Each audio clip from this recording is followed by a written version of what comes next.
Hi, my name's Vicky and I'm the Youth and Children's pastor from the Beacon Church on Canford, Heath. I am with you via video today to tell you a little bit more about the Easter story and to ask you some questions.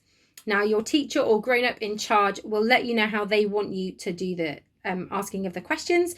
They will tell you whether they want you to chat with your partner or just have a think on your own. And I'm sure they'll be in charge of pausing the video as we go along too. So your first question is, imagine just for a moment that the Queen or maybe your favourite celebrity, they're really, really famous all throughout the world, but they're going to come and visit your street. Okay, what might you do to get ready? What preparations might you make? And how would you expect them to arrive?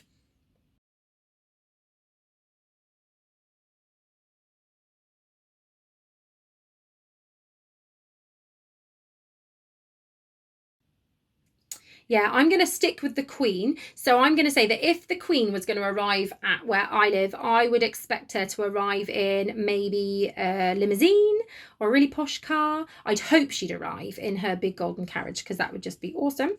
But I maybe might decorate. I might put some flags out. I reckon the people that live near me would be out cheering and waving. Now that leads brilliantly into where our story starts. We are going to be starting thinking about a Sunday or thinking about a service that we think about called Palm Sunday. Now, not this kind of palm, but the palm as in palm trees. Now, let's find out why it's called Palm Sunday. It says that Jesus was close to Jerusalem now. He wanted to be there for the Passover festival. Jesus spoke to two of his friends. Go ahead to the next village, he said. You'll find a donkey tied up there. It's never been ridden. Untie it and bring it to me. If anyone asks what you're doing, tell them I sent you. The two men brought the donkey to Jesus. They threw their coats across the donkey's back and helped Jesus to get on. People were crowding into Jerusalem. As soon as they heard Jesus was coming, they came out to meet him. Some of them spread their coats on the road in front of him. Others cut branches off palm trees. Here comes God's King, they shouted. Praise God. So Jesus rode into the city like a king, but one who comes in peace. That's interesting, isn't it? That Jesus is a king, or like a king, and yet he rides in on a donkey. That's an interesting one. So if you were Jesus's friends and you were part of this kind of entourage, part of Jesus's group of friends walking in, you're walking behind the donkey and people are cheering and shouting for Jesus, how might you feel?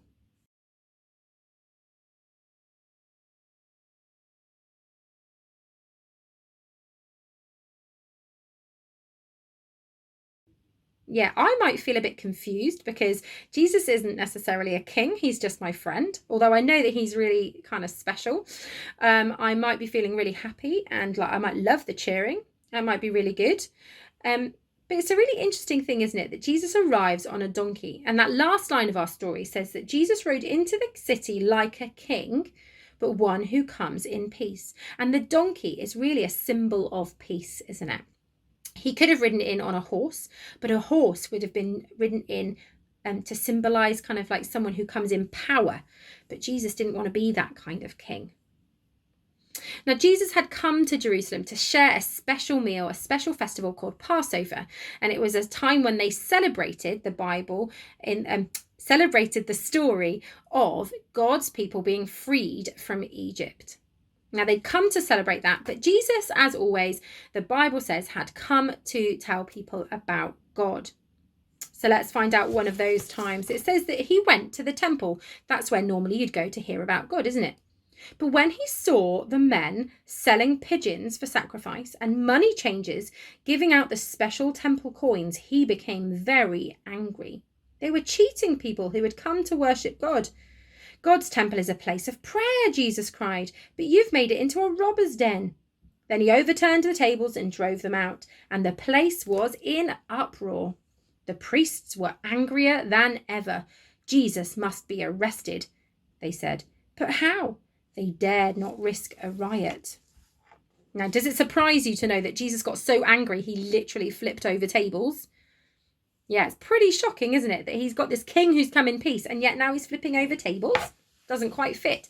However, it does when you know that really the reason that Jesus was crossed is that the Bible says that the temple is meant to be a place where anybody and everybody could come and worship God or know about God and feel safe. And yet these people who were running it like a marketplace were cheating people and making it sound that you could only come and know God if you did the right things or paid the right price. And Jesus got really cross because he was like, that's not how God is. So here's another question for you. What's your favorite kind of special meal?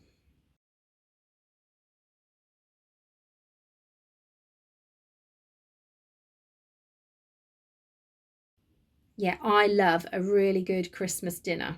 I love it. I love everything about it. I love the fact that you have twice as many things as you would normally have on your plate. I like the fact that it's special and people wear silly paper hats and we pull crackers and the table looks really more decorated than before. We make a really big special effort, don't we, to have our special meal at Christmas. And Jesus's friends would have done the same thing for their special meal where they celebrated the Passover. So let's hear about that. It says, "Where shall we meet for the Passover meal?" asked Jesus' friends on the morning of the festival. It was time to get things ready. "Go to the city," Jesus said, "and you'll see a man carrying a jar of water. Follow him to his house, and there's an upstairs room where we can have our meal." That evening, before they sat down to eat, Jesus took a towel, poured some water into a basin, and began to wash their feet. This was a servant's job, and Peter was shocked. Jesus explained, "You must be willing to serve one another just as I have served you." Jesus knew that he wouldn't be with them much longer. He was going to die. The friends could see something was wrong. Jesus looked so sad. "One of you is going to betray me," he said at last. They were stunned. No one said anything for a minute, and then John, who was next to him, whispered to Jesus, "Who is it?" "The one who I give this piece of bread to, dipped in the sauce," Jesus answered. He gave it to Judas and said, "Go and do what you have to do." So Judas went out into the night. Jesus talked a lot that evening, and his friends never forgot his words. He told them how much he loved them. He told them he was going to die for them. He said, "But I won't leave you on your own." He said, "God will send his Spirit to be with you and to help you always. I'm going to go back to God and get a place ready for you. Then I will come and take you to be with me. Don't worry and don't be afraid." Jesus took a loaf of bread, thanked God for the food, and shared it round. "This is my body," he said. "It's going to be broken like this bread. I'll be dying for you." Then he took a cup of wine and gave God thanks, and they all shared it. "This is my blood poured out for many people. My death will seal the new peace between God and his people." When the meal was over, they left the house and walked to an orchard of olive trees called Gethsemane. Now, if you were the disciples at that meal, how on earth would you be feeling right now?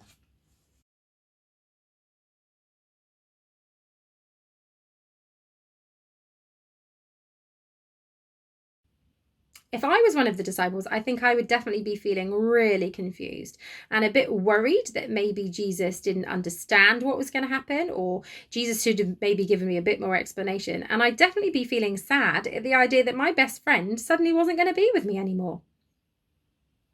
But Jesus does promise, doesn't he? The Bible says that Jesus said that don't worry, God will send his Spirit to help you. So they do know that God is going to still be with them, but I think that it would still be really confusing. Now, here's a question. Have you ever been blamed or told off for something you didn't do?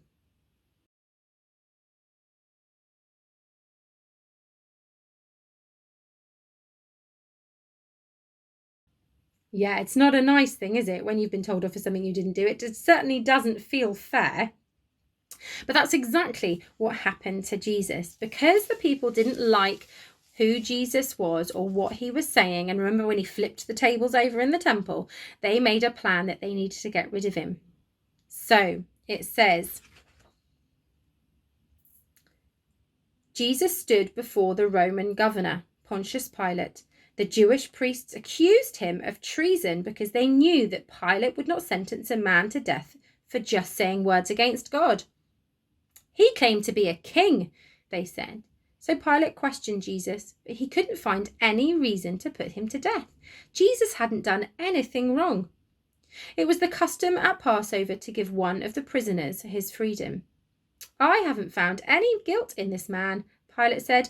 I shall set Jesus free. But the crowd went crazy and shouted, no, kill Jesus and free Barabbas. Barabbas was a murderer. The soldiers took Jesus away. They dressed him up as a king in a purple robe, and they put a crown of thorns on his head. Then they took the robe off him and led him through the streets to Golgotha, the place where he would die. Jesus was weak from the flogging, but they made him carry the heavy wooden beam of the cross until he stumbled and fell. At Golgotha, that's the name of the hill where they took Jesus, outside the city walls, they nailed Jesus' hands and feet to the cross. And they put a notice above Jesus' head that said, "This is Jesus, King of the Jews." Jesus prayed, "Forgive them, Father, they don't know what they're doing." At midday, a shadow passed across the sun, and for 3 hours it was strangely dark. Then Jesus gave a cry. "It's finished," he said, and died. A man called Joseph from Arimathea, a follower of Jesus, went to Pilate and asked if he could put Jesus' body in his tomb. Mary Magdalene and some other women who had followed Jesus from Galilee saw him put his body in a new grave, a large cave dug out of a rock, and a heavy stone was rolled across the entrance. It was Friday, and the Sabbath began at sunset, so the women went away to prepare ointments and spices to put on the body when the Sabbath was over. The Jewish authorities asked Pilate for a guard. They put a seal on the stone, and the guards settled down to keep watch. There are going to be 3 questions that come up on the screen now. One of them is an imagine again. Imagine that you are his disciples. How would you be feeling? And then why do you think that there are some people who just didn't like Jesus this much? And we heard a little bit about the tomb that Joseph of Arimathea put Jesus' body in. Can you describe it? What do you think it was like?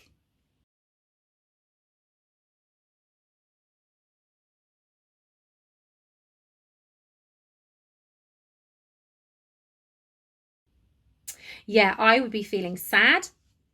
I would be feeling really unhappy. I'd be feeling desperate. I wouldn't know what to think.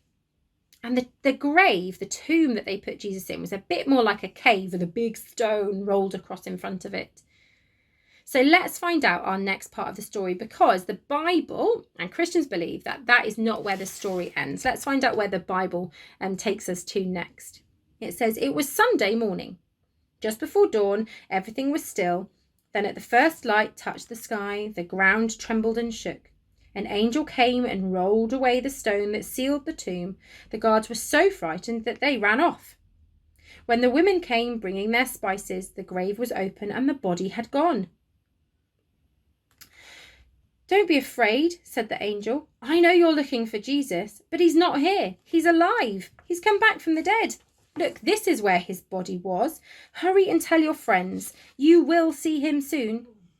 Jesus' friends refused to believe the woman's story. They thought they were imagining things, but Peter and John went to the grave for themselves. John ran faster than Peter and got there first. He looked inside the grave but didn't go in. Then Peter arrived and they both went in. They saw the cloths which had bound the body lying untouched, with the cloth that had wrapped Jesus just in a neck space away. John knew at once that no one could have stolen the body. What the women had said was true. Jesus was alive and back from the dead. It's incredible, isn't it? Do you think that you would have believed the women? Would you have reacted any differently?